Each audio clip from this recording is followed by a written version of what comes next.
आपले HIV status न दाखवल्यामुळे ऑफिसमध्ये अशोकला बऱ्याच अडचणींचा सामना करावा लागत आहे. याच संदर्भात तो किट्टी आणि किट्टूला भेटायला त्यांच्या घरी आला आहे. किट्टी.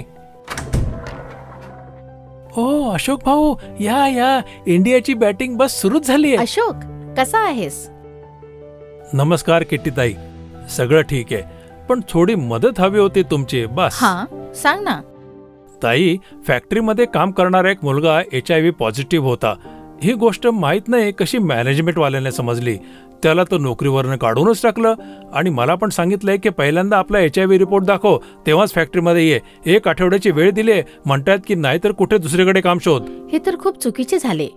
पण एक गोष्ट नाही कळली अशोक, जर तो मुलगा पॉझिटिव्ह होता तर त्यांनी तुला का रिपोर्ट दाखवायला सांगितले? त्याचं काय आहे ना ताई, आम्ही दोघं एक खोली घेऊन एकत्र राहतो बस, म्हणून यासाठी. पण बरोबर राहिल्याने HIV थोडाच पसरतो. तेच तर, मी पण त्यांना हेच सांगितलं. खूप सांगण्याचा प्रयत्न पण केला, पण काही उपयोग झाला नाही. म्हणून म्हटलं एकदा तुमच्याशी याबाबत बोलावं. घाबरू नकोस अशोक. हे बघ, तुला चांगल्या प्रकारे माहित आहे की HIV एड्स ऍक्ट 2017च्या अनुसार कोणालाही जबरदस्तीने HIV स्टेटस सांगायला भाग पाडणे किंवा HIV स्टेटसमुळे नोकरीवरून काढून टाकणे दोन्हीही बेकायदेशीर आहे. तुझ्याबरोबर जे हे होत आहे त्याचे निवारण तर तुझ्या कंपनीचे तक्रार अधिकारी पण करू शकतात.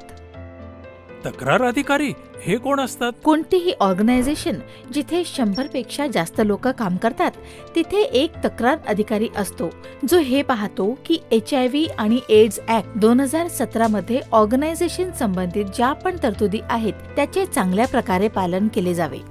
मग जर मी त्यांना आपल्या समस्येबद्दल सांगितलं तर ते काय करू शकतील? हो, नक्कीच. त्यांचे तर कामच हे आहे. उलट सगळ्या तक्रारींचे निवारण 7 कामांच्या दिवसात झाले पाहिजे. पण ताई, मी ही तक्रार करणार कशी? हे बघ, तुला आपली तक्रार करण्यासाठी त्यांना लेखी अर्ज द्यावा लागेल किंवा मग ऑनलाईन नाही तर फोनवर पण करू शकतोस. ताई, तुमच्याशी बोलून मनाला दिलासा मिळाला. बस कसाही हा मामला लवकरात लवकर सोडवला जावा. धीर ठेव अशोक. आणि मग कायदा तर आहेच मदतीला. आम्ही ऐकली एक गोष्ट आहे, HIV एड्स कायदा आता सोबत आहे. शिकूया आणि समजूया, सर्वांना समूया, हा धडा महत्वाचा आहे. आम्ही ऐकली एक गोष्ट आहे, HIV एड्स कायदा आता सोबत आहे. HIVच्या बाबत अधिक माहितीसाठी राष्ट्रीय टोल फ्री एड्स हेल्पलाईन 1097 वर कॉल करा.